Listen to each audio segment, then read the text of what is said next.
Finxaaleeyyiin Amaaraa maqaa saba Amaaraa da'eeffachuudhaan moggaasa faannoo jedhuun socho'aa turte haleelamaa jirti. Mootummaa Itoophiyaatiin raayyaan ittisa Itoophiyaa adamsuudhaan hidhattoota kana barbadeessaa akka jiru odeeffannoowwan ba'aa jiran mul'isaatiin jiru. Karaa birootiin egaa naannoo Oromiyaa keessattis gareen shororkeessaan Shanee jedhamu miidhaa adda addaa geessaa akka ture ni beekama. Haala qabatamaa amma jiru ammoo gareen kun akka wal qoodee keessatti miidhaan olaanaan akka ga'e himamaati kan jiru. Dhimma kana ilaalchisuudhaan egaa wanni himame baay'eedha. Akkuma beekamu egaa Shaneen waraana bilisummaa Oromoo jechuun kan of waamtu garuummoo miidhaan uummata Oromoo irratti geessistee asii hanga asii jedhamee kan himamee dhumu miti. Egaa muuxannoo qabsoo waggaa 50 qabna jedhaniiti dhaadatu. Muuxannoon qabsoo isaan horanne jedhan kun garuu saba bal'aa Oromootiif bu'aan argamsiise tokkollee akka hin jirre beekamaadha. Oromoon akka miidhamu socho'uu akka hin dandeenye diinagdee isaa akka hin guddisne ijoolleen Oromoo akka hin baranne taasisaa turanii kun waan qabatamaan mul'atedha. Haala qabatamaa amma jiru ammoo maalirra jiru? Itti aanaa ajajaa waraanaa wabootii kan jedhaman Gammachuu Abbooyyee iccitii Shanee akkanatti himanii hordofaa. Egaa dhaabii qabsoo riphee lolaa gaggeessu addunyaa tanarra jiru maraa keessatti rakkooleen adda addaa ni dhalata. Egaa kennammoo adda bilisummaa Oromoodhaa ganna 50 qabsoo ganna 50 gaggeesse har'a ga'ee jira. Egaa kana keessatti wantoonni mul'atan kan seenaadhaanis qaamaan illee keessatti argame arge tokko kaasee waan har'aa immoo itti dhufuun barbaada. Egaa jalqabumarraa kaasee rakkooleen jalqabde uumamuu isaa dheedhiiti jalqabde. Egaa jalqaba sanarratti warra dirree jiruu fi warra magaalaarraa gara dirreetitti deeme yeroo walitti dhufanitti saniin dura gaa warri magaalaa jiru haala dhaaba kana qindeessuu caasaasaa waan hedduu lafa qabsiisuu irratti hojjetaa ture. Egaa warri dirree jiru ammoo quunnamtii hin qabu maaltu akka deemu hin beeku ture. Gaafa dirreetti gad dhufan inni kun akkaataa warri dirree jiruuf itti herreegaa turee fi akkaataa warri magaalaadhaa dhufe itti gadi dhufe sun rakkoo uume agartee. Egaa kun bakka kanatti qaamni riphee lolaadhaa tokko hooggansa gaggeessu ifaaf qulqulluu waan cufa abdeet wal godhuun rakkinoon akka hin dhufne taasisu ture. Egaa kun isa jalqabaati.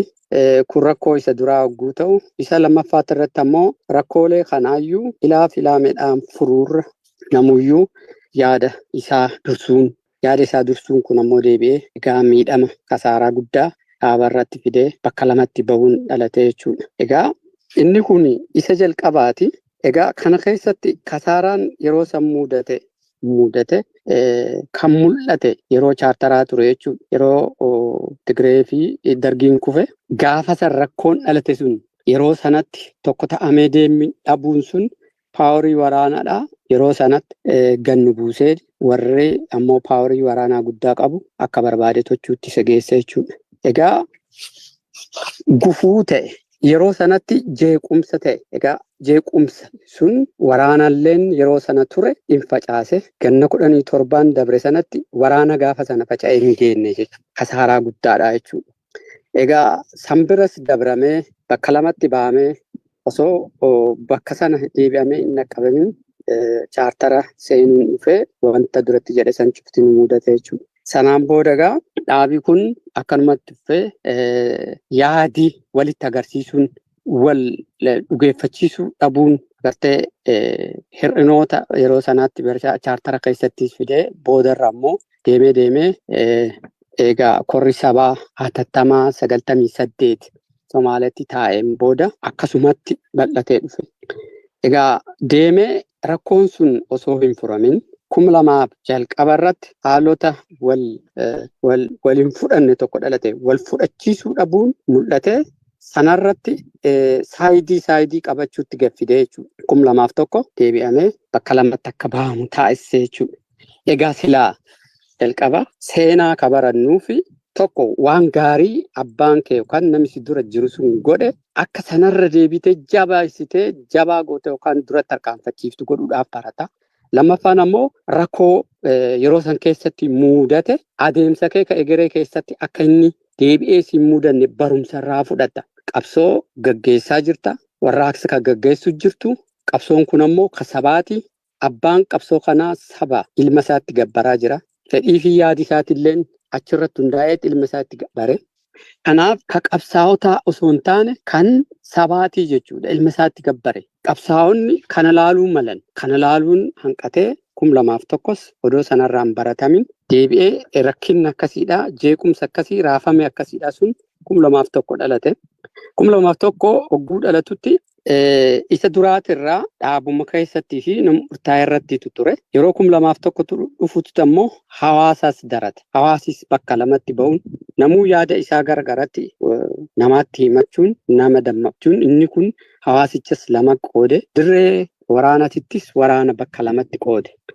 Dharraalee kana keessatti egaa yeroon sun yeroo murteessaa ture. Silaa seenaa sanarraa batamee tokko jalatti yaada isaa kana deebisee wanni kun kan nama qabsoo godhu miitu osoo hin taane kan isiin miitu saba. Kanaaf qabsaa'aan ammoo kan fudhatee miidhama soo qabaate miidhama sana ofitti fuudhee agartee qabsichi akka miidhamne duratti tarkaanfachiisuu achirraa barame sun achirraa baramuu qabu sun idoon baramin hafe 2001 sunis bifa kanaatti hawaasaas daratee bakka lamatti qoodutti geesse.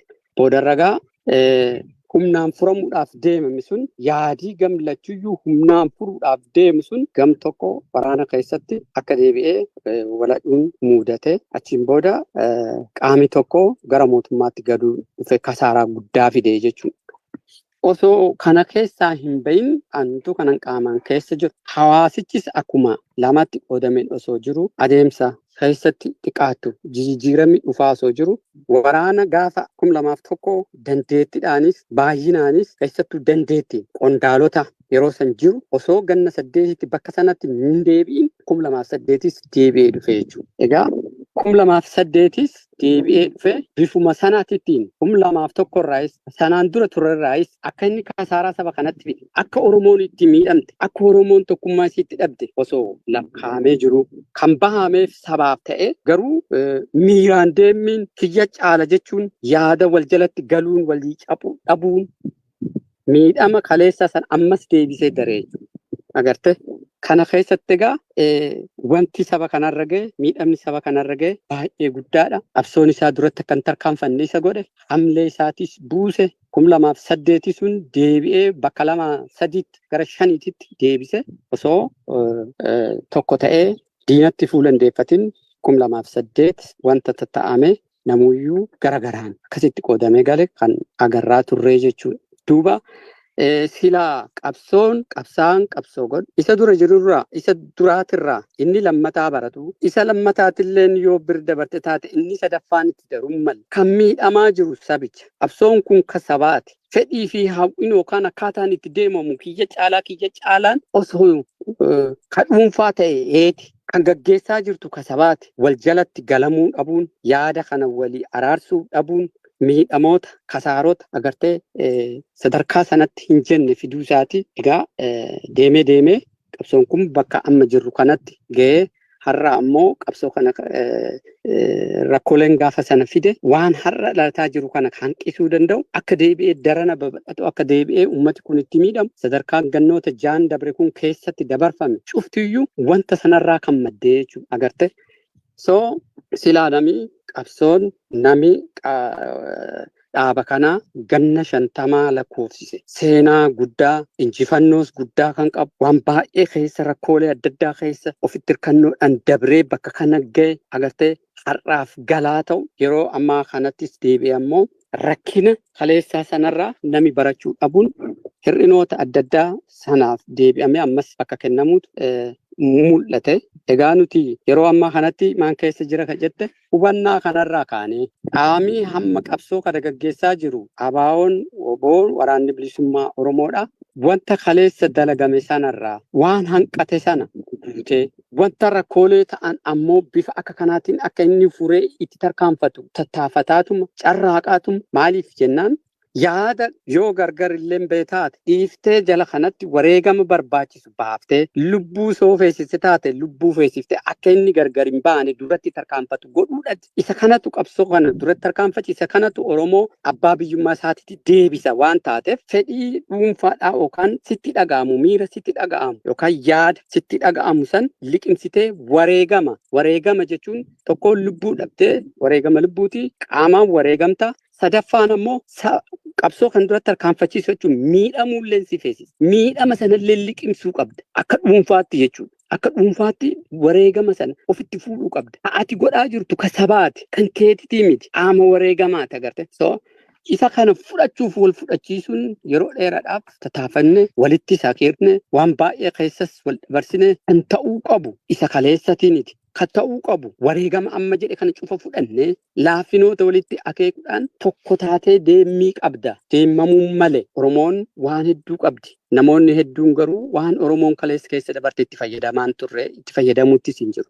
Rakkinoonni adda addaa keessatti iyyuu waan sabaa tuqan amma fakkeenya Booran keessatti hoggaa fudhate waan Boorantitti itti bu'u namni wal dhabee kan Boorantitti tokkummaa Booranaa sana laaffisuudhaa deemu yoo ta'e araarri isaatillee dhiibate taate eebbaan obbaasa. Maaliif isa kana paawur kana hafuuraan beekaa jechuudha. Lammata ittiin deebi'u. Maaliif wanni kun isaan bira dabreetu saba kana waan miidhuuf dubbiin tun akka kanatti kan keetisitu badii jedhuun ooyinni haratee kaanis haree akkasittiin fidee wanni sun wal qabatee laaqamte taate eebbaan obbaasa. Eebbi kun ammoo kan bakka amma jedhe kana ka'a keekuu jechuudha. Egaa qabsoo kana keessatti silaa wantoonni hedduun rakkinoota itti furuu danda'amu akka sabaa kana kanatti hedduudha jechuudha. Seenaa sanarraa yoo baran wanni kun qabsoo Oromootiif bu'aan qabdu ka hojjennuuf saba kanaaf jedhame yaada kee cabsite achuma keessatti yoo barbaachisaa ta'e illeen achuma keessatti qabsoo gootee yaadi sun qajeelaa ta'e illeen achi keessatti sirreessuu qabda. Sirreessuu maltee malee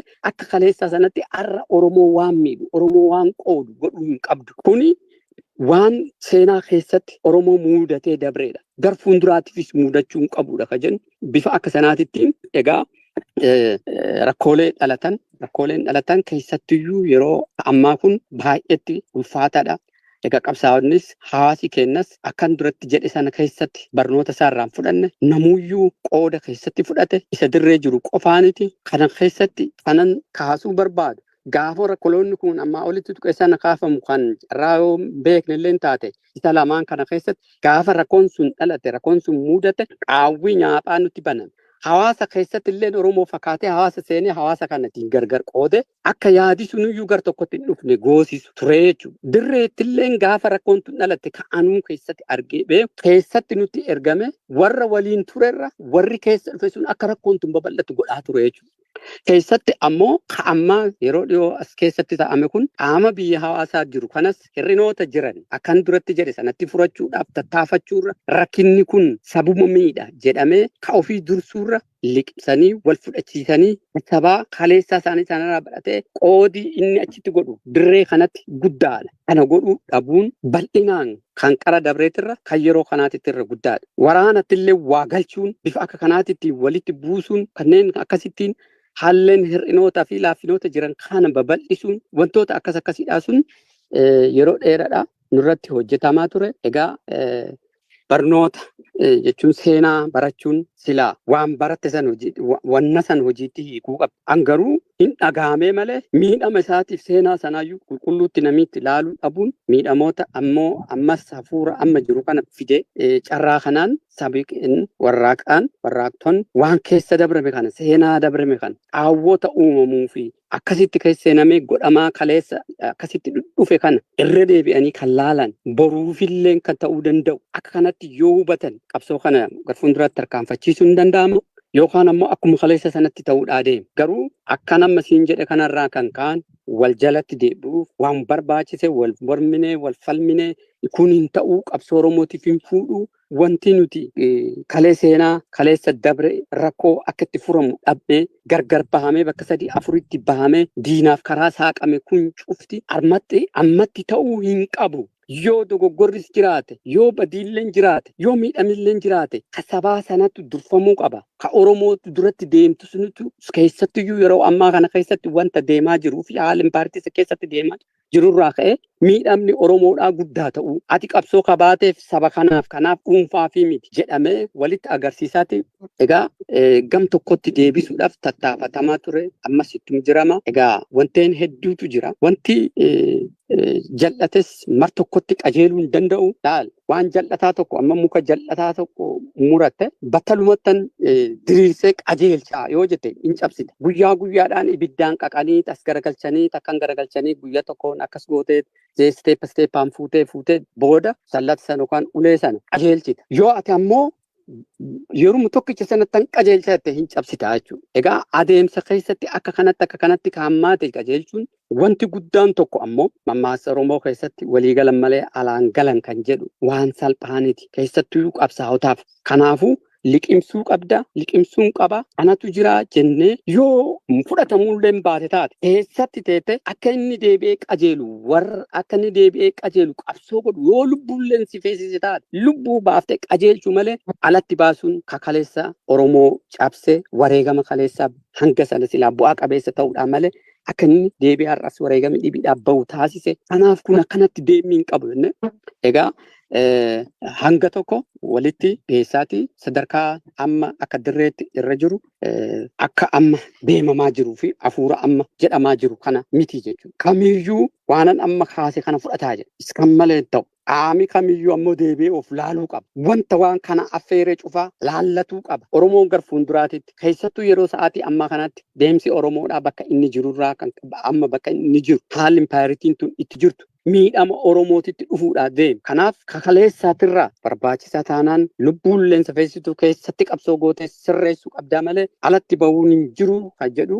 Egaa wal dhidhiibatuma egaa sadarkaa amma hagas deemurra hin jiru. Garuu wanti qabsoo kana keessatti laaffinoota yeroo yeroodhaan dhufe barumsa kaleessatirraa hir'inni kaleessaa naa miti qabsoorra jiru kanaa miti kan inni miidhe saba kana kan inni miidhe. Wareegame akka itti dheeratu godhe rakkoon akka itti dheeratu godhe dararri har'aa akkasitti irra ga'u kun sababa sanarraa kana godhe. Kanaafuu isi sun yoo akka sanaatti itti deebite taate isa kana dheeressuu ta'uu isaa kanaafiyyuu liqimsuu qabda jedhame. Egaa akkuma duratti siin jedhe adeemsa keessatti mar tokkotti wanni qajeeluu guddaan jiraachuu taatu akkuma siin jedhe bifa kanaatitti haala amma akkas hafuura hamaa bal'aa deemu kanarra. Kan jiru osoo hin taane bifa kanaatitti wal fudhachiisatti kan itti deemamee fi kan milkoominatti ittisa argan. Borus ammoo kanatu gaafatama guddaadha. Kanatu ulfaataadha. Nyaanni Oromoo kakasaarte qabsoo ganna 50 qote baay'eetti ganna 50 jechuun muuxannoo guddaadha. Nuti warruma qabsoo ganna 50 san kaayyuma kaleessa san fuune isuma kaleessa sanaan hojjechuutti jirra. Ammoo waan jamsaa isaanirraa fudhanne wantoon ammoo akka laaffinaatti kasaaraa yookaan qabsoo kana akka inni harkifatu godhan san deebinee sirreessuu jijjiiruu qabamaa malee isuma sanatti deebi'uu akka hin qabne akka inni kasaaraa qabu walitti agarsiisaati. Egaa akkuma duratti sii kaase qaama kamiiniyyuu wanni kun akka hin dhiphanneef wanti godhamaa ture baay'eetti guddaadha. Kan yeroo dabre baroota dabre dhaaba kana keessatti mudate akka inni walitti hin deebine godhamaa ture san caalaa yeroonis gaafa sana namni aangorra turee fi akkaataan inni waan kanatti fayyadame qal'aa xiqqaa ture jechuudha. Yeroo ammaa kanatti ammoo bifa jijjiirrate kabeessumaan dhufe hawaasuma kana maqaa dhaate qabsoo kana yaada kana balleessuu yaada kana doomsuu jalqabe ganna torbaan kan akkaataan inni qawwee callaan osoo hin taane garoota adda addaatiin uummata kanaan uummati kun qabsoon tunis uummati kunis yoo gargar hin qoodin akka barbaadanitti deemii wanta hin dandeenyeef kauma kaleessatti irraa waan dhaalaniif egaa summiileen adda addaa facaasuun waan kana akka inni nuti itti qabanne kanatti miidhama guddaa yookaan akka nu barbaannetti nu dhufuu baatus akkuma duratti siin jedhe waan maatii tokko qajeelchuudhaaf yeroo fudhata waan taateef azargaa sanarra haa jiraatu malee egaa haa jiru jechuudha. Kanaafuu riiphololaa keessatti seenaa riiphololtoota adda addaa waggaa fudhanne inuma jiraachuu. Humnaan wal cabsee furee kan gar tokkotti dabre hin jiru. Garuu akka kanaatti liqimsee keessatti hin godhatee qabsoo jabeesse gara bilisummaatitti kan gaheetu irra jiraata. Ka ta'us sanuma. Kanaafuu haaressaa miti jechuun nuti nama ekspiraansii ganna agasiidhaa qabsoo ganna 50 godhaa jiru. Akkamiin taa'oo jedhameen alatti egaa haaluma yerootii fi akkaataa qabsoon itti deemturraa ka'ee tooftaa jijjiirrate bifa hin eegamneen sitti haa deebi'uu malee silaa kan deebi'ee rakkinoonni akkasiidhaa sun ka'u ta'uu hin malleen dhugaadha.